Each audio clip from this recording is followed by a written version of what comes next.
G'day guys, Andy Work here. This movie is an addendum and an addition to the ECS 10 assembly video, call it part 2. It's just going over all the things I sort of skipped over too quickly and you might have missed, and just clearing things up and making it all easier for you to do this build. I would suggest you watch both because the more information you got, the better.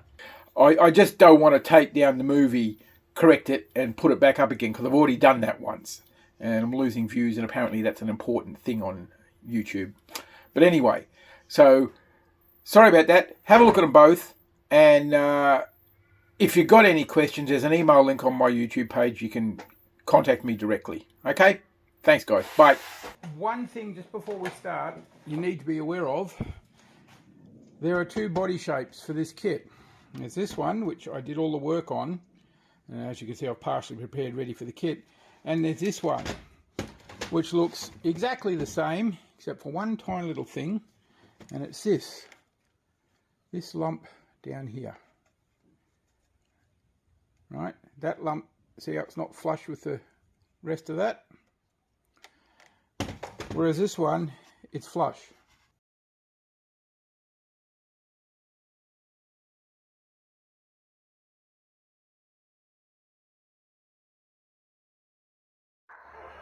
Right guys, on the hardware, when I was doing the video the other day, I sort of left out some of the hardware and added it in later. You got to see it, but I thought I'd cover it all again now. So, first, two 5mm, 30mm long machine screws with lock nuts. They are to hold the pistol grip on, alright? Second, another 30mm by 5mm machine screw with a normal flat nut, or you can use a lock nut. That goes through this hole there to hold the magazine on, the magazine catch on, and that nut fits in that hole, so you can use either. Right.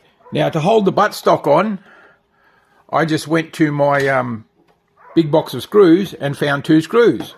I don't know what that is, but that's a chipboard screw. It works fine.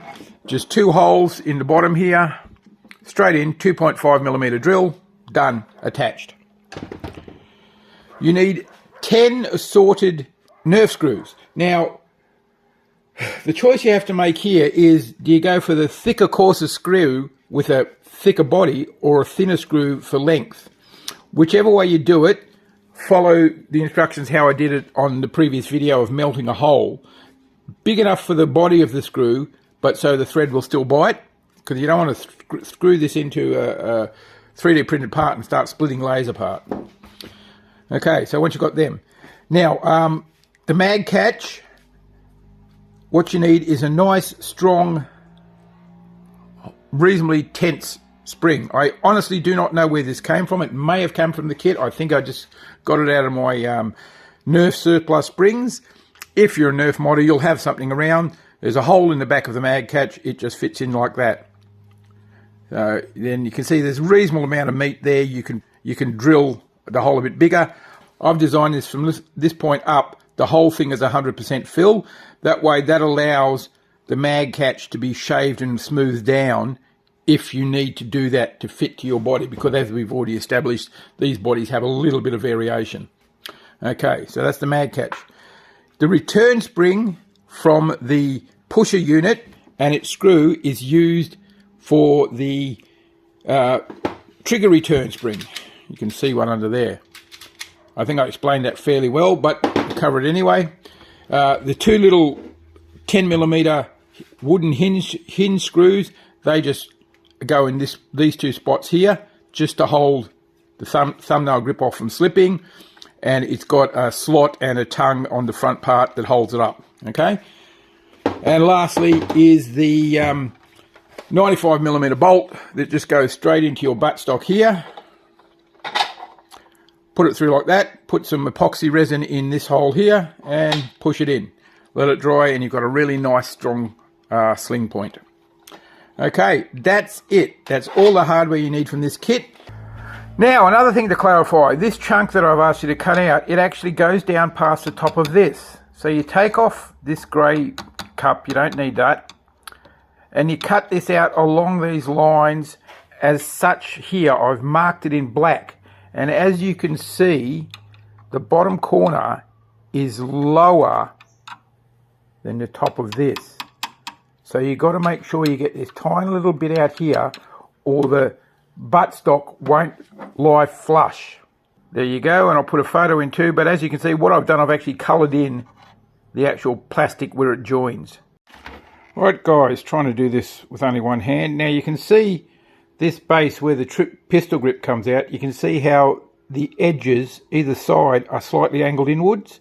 What you need to do is just clear them, just make them parallel. Just enough. That's so when you put the buttstock in, this ridge just slides straight in. Okay guys, so as you can see, this is still attached to the blaster because I don't want to disassemble any more of these things. So when you're cutting the pistol, the trigger housing, you cut straight along that top one there, right?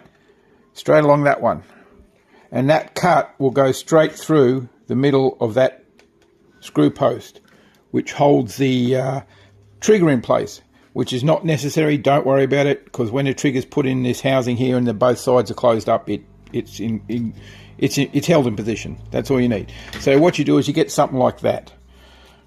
And there's that post there, almost completely gone.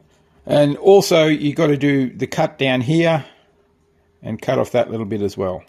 But that's in the main video. So once that's done, you're good to go. Right guys, next the rev trigger. So this is the original block here, and the modification, as you can see, is quite simple. Just cut. That's it. What that does, it allows you this to still work, your flywheel trigger, rev trigger to still work, which is what you want, but this block doesn't get in the way of the trigger, so you can pull the trigger if you want to. It's just removing another lock. And when you do that cut and you've ready to put it back in, be careful you don't lose your spring, because that's what I've just done. So I'm going to have to take the spring off there and put it on there. And that goes in there like that. And your rev trigger then goes in. What you do to get it in is you push this down, put your rev trigger in. There you go. Your micro switch still works, and your trigger can be pulled without it being blocked. Just getting rid of another lock just to make things a lot easier for you. So that's it.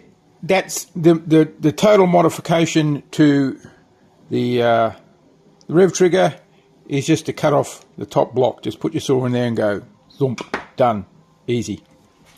I'll take a couple of photos. Right guys, now on the subject of the pistol grip, on some of the photos you might have seen this strap at the bottom. This is just a mild steel bar, 20mm wide. I've incorporated a notch there for it, a void so it fits in. Just whack it in like that and whack it in like that. Couple of screws, looks cool. Now I'm not including that in the kit simply because in the two of these I've done, they've both been different measurements. So what you need to do when you get, if you want to put one in, you get your mild steel bar,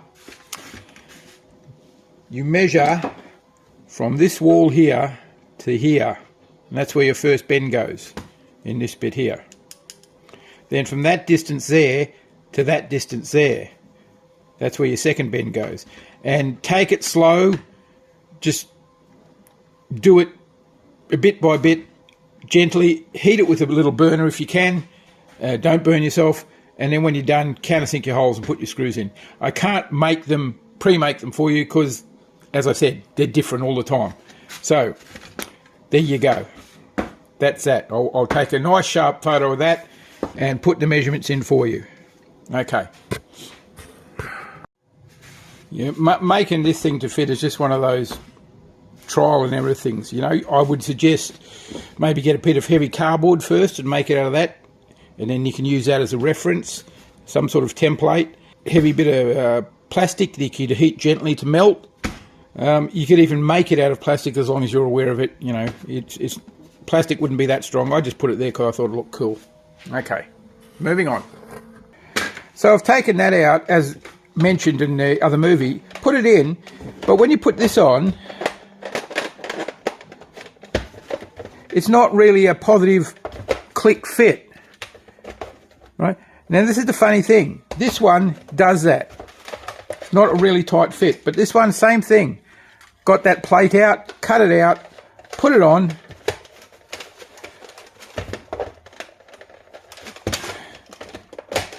And you've got a nice tight fit. Go figure. Should be exactly the same, but I'm guessing they're not. But there is an easy fix for that. This plate that comes out, you just cut straight across there. Just take the top of that off straight like that, cut in there. And it looks like this. But that fits just snugly. And it makes the bedding of the pistol grip onto that much more tighter. Right, the other day when I was putting it together, I didn't have the top cover printed, but now I have, primed, ready for painting. So once you've got your pistol grip on and everything, you put your dual rail adapt, you put the barrel spacer on, your dual rail, the adapter you slide in. There we go. All right, and then you just grab your top rail, put it in there, push in, and that little notch there just holds it down. There is a hole in the front, down low, that goes into the front of the Picatinny rail, but honestly, don't think it's necessary, but I put it in just to be sure anyway. And that's pretty much it, guys. That's all the additional information you need to know.